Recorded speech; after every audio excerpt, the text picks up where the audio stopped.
29 декабрда миграция мыйзамы өзгөрүүлөр боюнча толуктоолор.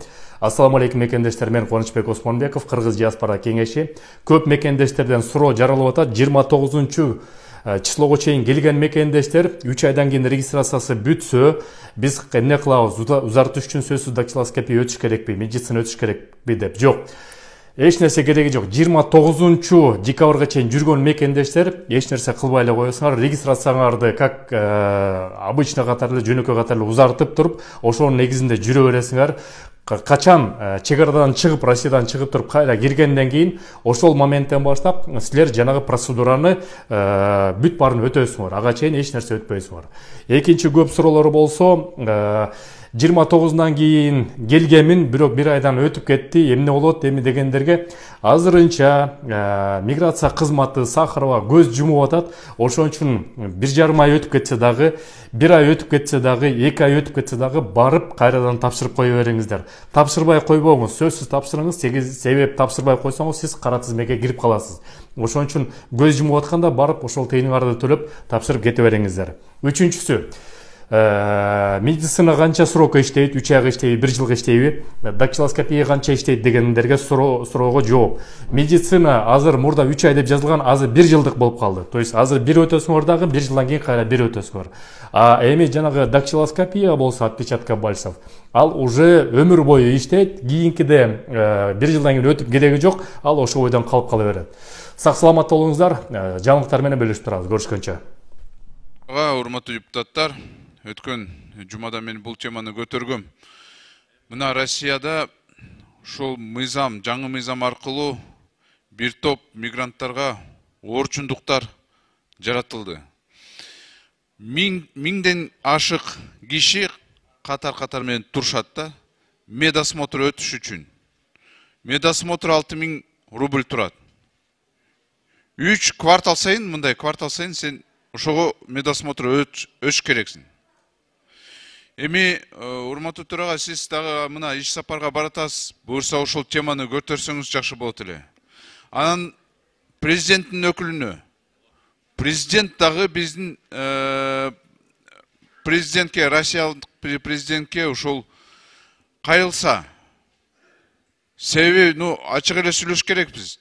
Же таптакыр мигранттар тияктан кетиш керекпи? Же кандай болот? Себеби бул мыйзам менен чындыгында проблемалар бир топ эле пайда болду. Же алар Россиялык жаранды алыш керекпи? Же давайте анда жарандылык боюнча сүйлөшөлү, эки атылдык боюнча, ушундай эки жарандылык боюнча макулдашууну түзөлү. Алар макул болсо, ушундай сүйлөшүүлөрдү баштабайлыбы анда? Себеби мына көрүп атасыз го, өтө проблема чоң болуп атат да бул. Кичинекей эле мындай мыйзамды бузса, сразу кара тизмеге кирип, уже Россияга кире албайт экен. Бул дагы менимче эми биз ушундай жөн эле кара берсек, бул туура эмес болот да. Ошондуктан урматтуу төрага, президенттин өкүлү, силерден сураныч, ошол маселени көтөрсөңүз. Рахмат. Рахмат, Достан Албач. Жакын арада Россия Федерациясына иш сапар менен баратабыз. Ошол жерде ошол маселелер баары камтылган, бул маселелерди сөзсүз көтөрөбүз. Экинчи микрофон. Рахмат, саламатсыздар урматтуу депутаттар. Өткөнкү жумаларда бир топ депутаттар ар кайсыл фракциялардан, топтордон Баткенге барып келдик эле. Баткенден келгенде ошолордун алкагында бир жакшы жогорку кеңештин токтомун даярдадык эле. Мына ошол токтомду эртеңки күнгө, күн тартибине киргизип коюңузду суранам, урматтуу төрага. Ал эми башка депутаттарды, эгерде ошол токтомго өзүңүздөрдүн жакшы сунуштарыңыздар болсо, бүгүн берип койсоңуздар, эртең бир жакшы токтомду кабыл алып берип койсок туура болот эле. Рахмат. Рахмат, эске алынсын. 6-чы микрофон. 5-чы микрофон. Рахмат, урматтуу төрага. Номер 7-чи Ош округу Осмонов. Урматтуу төрага, жакынкы күндөрдө биздин буга чейинки коллегабыз Абжалиев Алиарбек УКМК тарабынан кармалып 2 айга камалды. Ошол боюнча менин шайлоочуларым Ош шаарындагы айрыкча жапалак эли ушуну суранып жатат да аксакалдар. Ушул биздин 2 жолку болгон депутатыбыз. Жогорку кеңеште 2 жолку болгон депутатыбыз. Үй камагына деле алып чыгып коюп сураса деле алып качып кетпейт же башка кылбайт да. Ушул боюнча бир менде сунуш бар жана сураныч бар. Ушуну тапшырма берип койсоңуз. Рахмат. Рахмат. Аппарат протокол тапшырма берилсин тиешелүү комитеттерге. Биринчи микрофон. Рахмат. Төрөбаев Атажурт, Кыргызстан фракциясы. Саламатсыздар, урматтуу коллегалар. Урматтуу төрага, сиз мына Россия Федерациясына жакын арада барасыз. Анан Алмаз Акунжанович, мен билишим боюнча 24 февралда дагы Акылбек Үсүнбекович дагы ошо ЕАЭБтин алкагында премьер-министрлердин жолугушу болот экен. Эгерде сиздер туура көрсөңөр, ЕАЭБке биз кирдик. ЕАЭБке киргенде биз 4 эркиндик алганбыз. Бул товардын жүрүшү эркиндиги, биздин жумушчулардын кыймылы, капитал жана кызмат көрсөтүү. Мына бизде, урматтуу коллегалар, мен сиздерге эмне үчүн муну айтып кеттим? ЕАЭБтин алкагында келишимдер бир сыра карап койсок. Товардын жүрүшү, кече мына Казакстандын биздин ишкерлер проблема болду. Жумушчулардын күчүнүн кыймылы. Мына азыр Дастан Далабаевич айтып кетти. Медицинский осмотр өтүш керек, же андай ушул бир шылтоолор менен бизге чектөө болуп атат. Капиталдын жүрүшү. Капиталдын жүрүшү Россиядан биздин балдарыбыз Кыргызстанга акчаны өткөзүш үчүн ал жерде да чектөө бар. Кызмат көрсөтүү дагы, балким ал жерде дагы чектөө болуп атат. Биздин ЕАЭБте 2 министрибиз бар. Бул жерде мурда кызматы жок болгондо аябай жакшы кооз сөздөрдү сүйлөйт эле. Ошо 2 министрдин да үйүнө чыкпай калды дагы. Мен билишим боюнча ошо министр именно ошо таможня багытында министр болуп иштеп атат. Ошо маселелерди көтөрүш керек. Ады эле биз эмне кыйналып беребиз, биздин ишкерлер, биздин ошо Россия жүргөн жарандарыбыз. Ошон үчүн талантырдыма сиз дагы жакшылап даярданып, бул жерде мына Жанар Кубанычбеков, сизде дагы ошо келишимди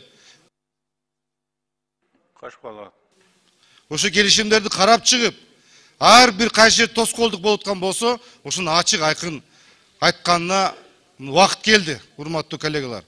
Рахмат. Рахмат. Үчүнчү микрофон. Чоң рахмат. Урматтуу Талант Турдуматович, Дастан Далабаевич дагы, Бакыт Эргешев дагы абдан туура маселе койду. Мен мына өткөн жумада Орусия Федерациясында болдум. Чын эле миңдеген биздин Орусиядагы мекендештерибиз жанагы медициналык кароодон өтүү маселеси боюнча абдан тынчсыздануусун билдирип жатышат. Анткени 6100 рубль акча кетип атат.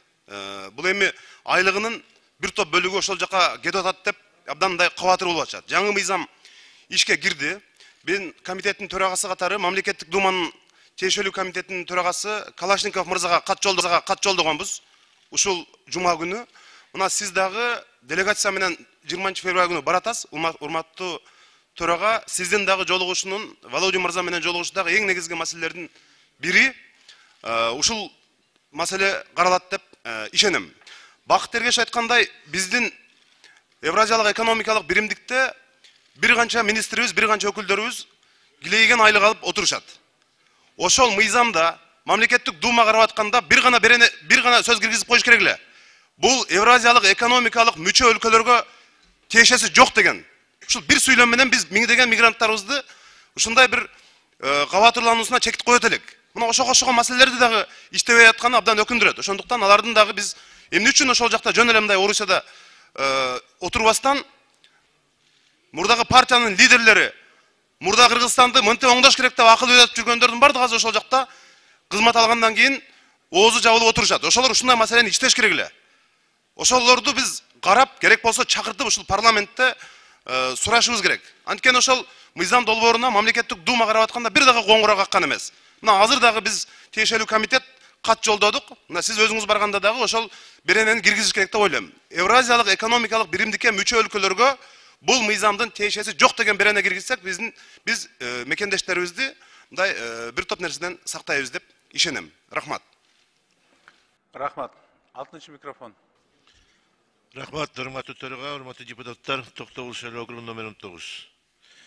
Сулайманов. Мына кечеден бери интернет булактарында өзүңүздөр көрүп атасыздар, мына менин округумдагы теңдик айылы,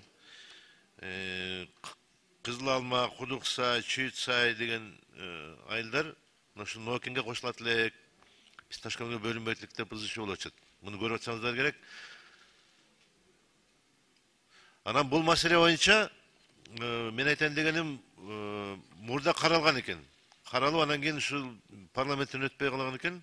Комитеттерден өтүп келип калган кийин ушул парламент өтпөй калган экен. Мен бул кагаздарды көтөрүп чыгайын, эртеңки иш планына киргизип берсеңиз шуну. Мында карап койбосок болбойт. Анан ал жакта да чакырып атат, келип кеткиле деп атат. Анан биз бияктан бир маселенин жыйынтыгын угуп алып барбасак ал жака ошондо бир карап койсоңуз, эртеңки иш планына киргизсеңиз шуну дагычы. Рахмат. Рахмат. Тиешелүү протокол тапшырма берилсин бул маселе боюнча. Комитетте карап чыккандан кийин анан мыйзам чегинде регламент талаптарына ылайык карап чыгайлы. 5-нчи микрофон. Рахмат. Бүтүн Кыргызстан Модумаров. Урматтуу кесиптештер, мына сырттагы жүргөн, убактылуу иштеп жүргөн биздин жигиттерибиз, кыздарыбыз жөнүндө көп маселе көтөрүлүп атат. Бул абдан туура маселе. Мына Кадамжай районунан Бегмат Өтөнбаев деген мырза бар, көптөгөн жылдар бою ошол жерде иштеп келген. Бир канча айдан бери үй бүлөсү ал жакта да, өзү бул жакта. Ал жака кирүүгө тыюу салынган. Эмне үчүн? Жол эрежесин бузгансын деген айыпты койгон, айып пулду төлөгөн, эч кандай маселе жок, бирок баары бир кара тизмеге киргизген дагы ал жака киргизбей атат.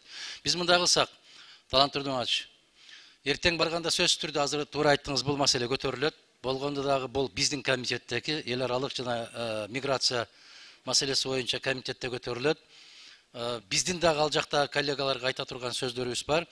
Талант Турдумович, эгер туура көрсөңүз, эртең ушул жерде Москвада жолугушуу болуп аткан кезде мына ошол жогорку кеңеш менен мамлекеттик думанын ортосунда биргелешкен деп түзөбүзбү? Же жогорку кеңештин бир тараптуу кылып түзөбүзбү? Бир комиссия түзүп туруп эле ошол Россиянын эң чоң шаарларында иштеп аткан биздин жарандардын абалы жөнүндөгү маселени бир сыйра барып көрүп келиш керек. Себеби ал жерде аябай момундай социалдык маселе толуп турат. Мүмкүн ага Тышкы иштер министрлигин, Эмгек министрлигин кошо киргизип туруп анан барып жеринен изилдеп келип, анан тийиштүү мыйзамдарга биз маселени коюшубуз керек. Мен Дастан Далабаевичке кошулам пикирине. Эгерде ошондой болуп атса, мына жакынкы мезгилде жарыялашты 1.200.000 жакын кыргыз жараны ал жакта иштеп атат. Анда биз кош жарандуулук жөнүндө маселени коюшубуз керек болот. Эгерде алар милдеттүү түрдө мажбурлап Россия атуулдугун алууга мажбурлап аткан болсо, алар кандай кылыш керек? Киндигин үзө албайт. Ошондуктан биз алардын маселесин карашыбыз керек дагы, өтө чоң даражада сүйлөшүүлөрдү жүргүзүшүбүз керек. Рахмат.